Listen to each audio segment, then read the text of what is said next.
Assalamualaikum warahmatullahi wabarakatuh. Hadirin yang berbahagia, tema tausiah singkat pada pertemuan hari ini yaitu mengenai ibadah zakat. Zakat secara bahasa artinya bersih, atau bisa juga diartikan suci, atau zakat pun bisa diartikan bertambah. Mengenai ibadah zakat ini yang tercantum dalam rukun Islam ketiga setelah ibadah sholat.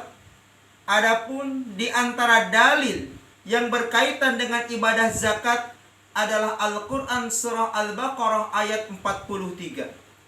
A'udzu billahi minasyaitonir rajim. Bismillahirrahmanirrahim.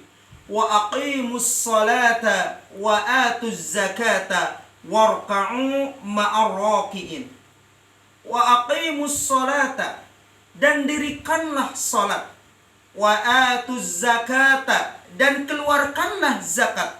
Warka'u ma'arraki'in, dan rukulah bersama orang-orang yang ruku.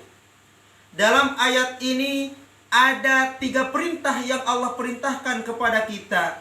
Wa aqimus salata, yang pertama adalah perintah untuk melaksanakan salat.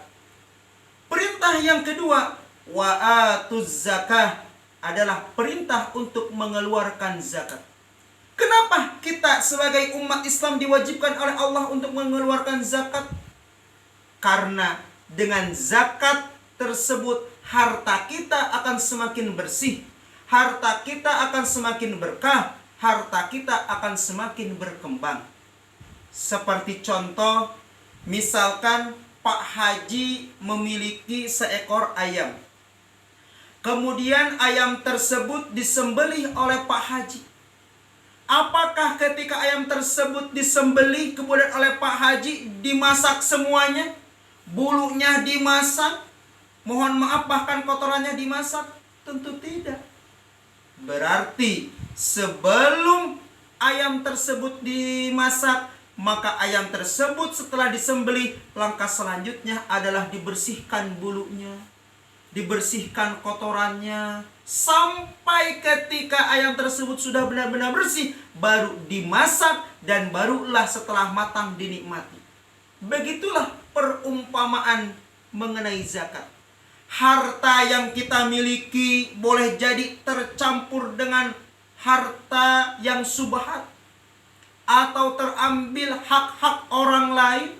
Oleh karena itu, agar harta yang kita miliki benar-benar bersih, benar-benar suci, benar-benar mendatangkan keberkahan, maka dengan kita mengeluarkan zakat, kalau zakat untuk diri kita disebut dengan zakat fitrah, kalau zakat untuk membersihkan harta kita disebut dengan zakat mal, maka diri kita, harta kita akan bersih.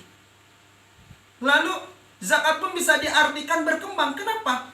Ibaratnya seperti ini. Kalau seseorang pemancing, maka sebelum mendapatkan ikan harus dikasih umpan dulu. Barulah ketika kailnya dikasih umpan, kemudian dimasukkan ke kolam, akan mendapatkan ikan. Begitupun gambaran dengan zakat ataupun sedekah yang kita lakukan. Kita mengeluarkan 1, Allah balas dengan 10.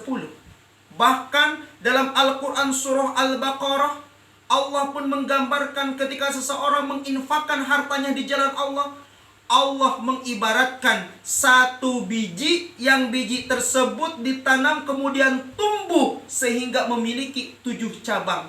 Dan di setiap cabang tersebut kemudian tumbuh 100 biji. Artinya 1 biji akan berkembang menjadi 700 biji.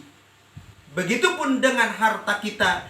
Harta yang kita infakkan, harta yang kita zakatkan, maka Allah balas 1 dengan 10 kebaikan, bahkan 1 dengan 700 kali lipat kebaikan. Hadirin rahimakumullah, hikmah lain di antara pada ibadah zakat adalah untuk menolong sesama.